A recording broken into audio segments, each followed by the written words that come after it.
Ayon, what's up mga katunay? Siyempre, ito po ang inyong lingkod na si BT and welcome to my channel, Tunay na Kritiko.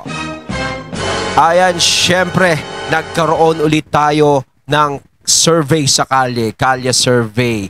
Ayan, at tayo ay nagtanong-tanong sa ating mga kababayan, no? Kung sila ba ay gusto nila na makauwi na sa Pilipinas si Tatay Digong o hindi. At syempre kasama natin si paring Jayan na nasa field ngayon at kukuha ng kanilang mga opinyon. Pasok! Hello mga katunay, ako nga pala si Jayan at nandito po ngayon sa Letri Malabon Palengke para mag-survey at tanungin po natin ng mga tao kung papayag po ba silang makabalik si Tatay Duterte, oo o hindi. Hello po ate, tanong ko lang po, payag po ba kayo may balik si Tatay Duterte dito sa Pilipinas, oo o hindi? Oo. Oo. Dami nagpupunta, di ba?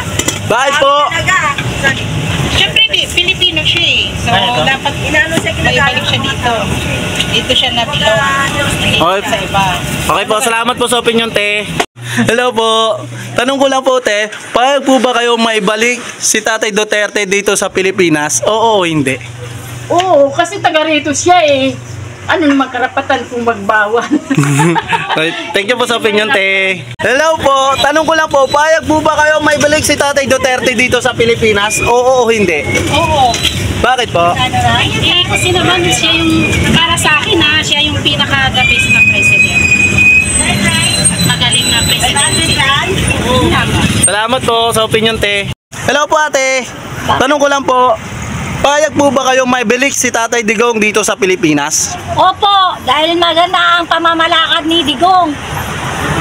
At saka maraming nawalang adik. Good morning po. Tanong ko lang po, payag po ba kayo makabalik ng Pilipinas si Tatay Digong? Oo o hindi? Oo. Bakit po? Pilipino, taga rito sa Pilipinas. Okay po, salamat po. Hello po kuya, payag po ba kayo makauwi si Tatay Digong ng Pilipinas? Oo! Bakit po? Kasi taga rito naman siya. Okay na, okay na. Okay.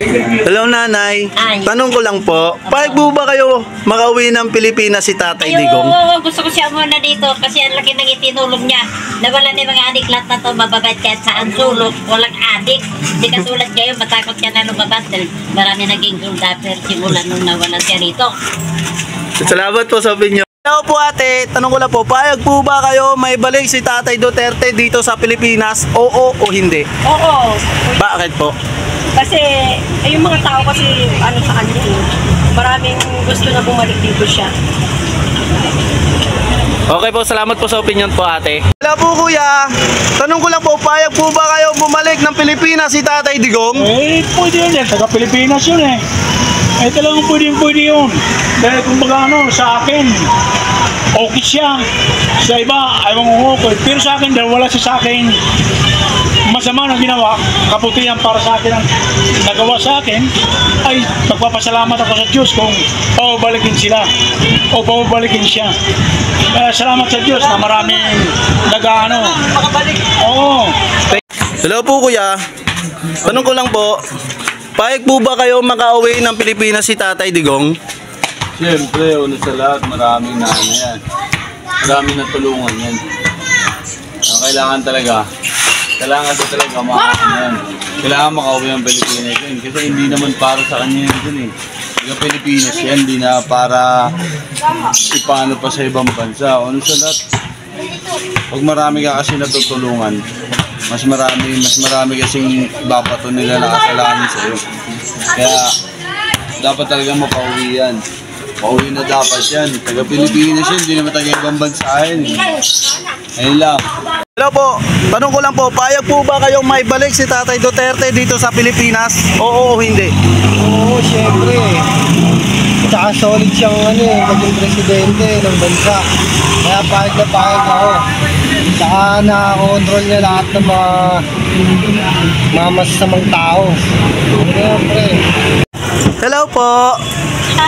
Tanong ko lang po, payag po ba kayo may balik sa Pilipinas si Tatay Duterte? Oo o hindi? Siyempre taga rito siya eh.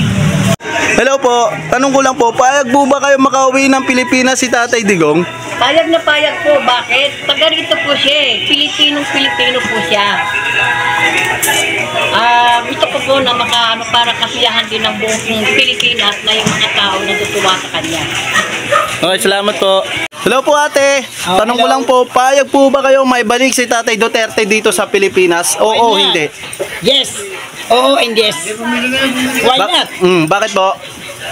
Marami siyang nagawang magagandang para sa kanyang mamamayan. Salamat po sa opinion. Hello po kuya. Tanong ko lang po, payag po ba kayo may balik si Tatay Duterte dito sa Pilipinas? Oo, payag. Bakit po? Para ano naman sa isa yung sakripisyo niya na 6 na taon dito sa Pilipinas. Katulad yung mga tokhang anti-droga na yan, dapat nagbalik yan dito para mawala na yung mga droga rin sa Pilipinas. Salamat po sa opinion kuya. Hello po, tanong ko lang po, payag po ba kayo may balik si Tatay Duterte dito sa Pilipinas? Oo o hindi? Oo, pwede kasi marami siyang nagawang batas. Makabago yung Pilipinas. Ayun. Okay, tol. Hello po. Good morning. Tanong lang po, payag po ba kayo makauwi ng Pilipinas si Tatay Digong? Siyempre, Pinoy siya. Pilipino siya, dapat dito siya sa Pilipinas. Hello po, tanong ko lang po, payag ba kayo maibalik si Tatay Duterte dito sa Pilipinas? Oo o hindi? Oo, siyempre, payag ako. Para kahit pa paano, mabalik uli yung dati nating presidente. Hello? Tanong ko lang po, payag ba kayo maibalik si Tatay Duterte dito sa Pilipinas? Oo naman, para yung mga anak kong madalaga, hindi ako tumuwi sa ating gabi. Hello po kuya, tanong ko lang po, payag po ba kayong bumalik si Tatay Duterte dito sa Pilipinas? Oo o hindi? Siyempre, pabalikin natin. Pilipino yan eh. Hindi naman ibang lahi yan. Kaya nakakulong pa. Pinakulong ng kapwa niya Pilipino. Sira ulo yung nagpakulong, maalit din. Ngayon, pinakulong ng inutil na presidente. Ayaw magpa-practice. Practice ka mo siya para patas ang laban. Kami nga, nagpa-practice kami. Yung mga tricycle driver na kami. Okay. Salamat po sa opinion kuya. Hello po. Tanong lang po kuya, payag po ba kayo makauwi ng Pilipinas si Tatay Digong? Oo hindi? Oo naman, siyempre. Bakit po? Dito sa atin, Kasi taga rito siya eh. Tsaka malaki ang tinulong niya nung kasaganaan ng pandemic. Tsaka para naman gumanda-ganda na ang pamumuhay ng Pilipino. Kasi masyado lang ngayon ang mga bilihin, mga mataas na para malay natin pagdating niya, kung nakabalik siya, medyo gumanda-ganda na ang pamilingin ng mga Pilipino. Kapwa natin Pilipino. Salamat po sa opinion po. Tanong ko lang po, payag ba kayo may balik si Tatay Digong dito sa Pilipinas? Okay, siyempre naman po, unang-una sa lahat, marami siyang nagawa, lalo na sa mga natin sa Pilipinas. Una sa lahat, yung mga droga. Yun ang pinaka number 1 sa lahat. Once na bumalik si Tatay Digong, lahat ng tao matutuwa. Yun ang pinapangako ng mga mamamayang Pilipino.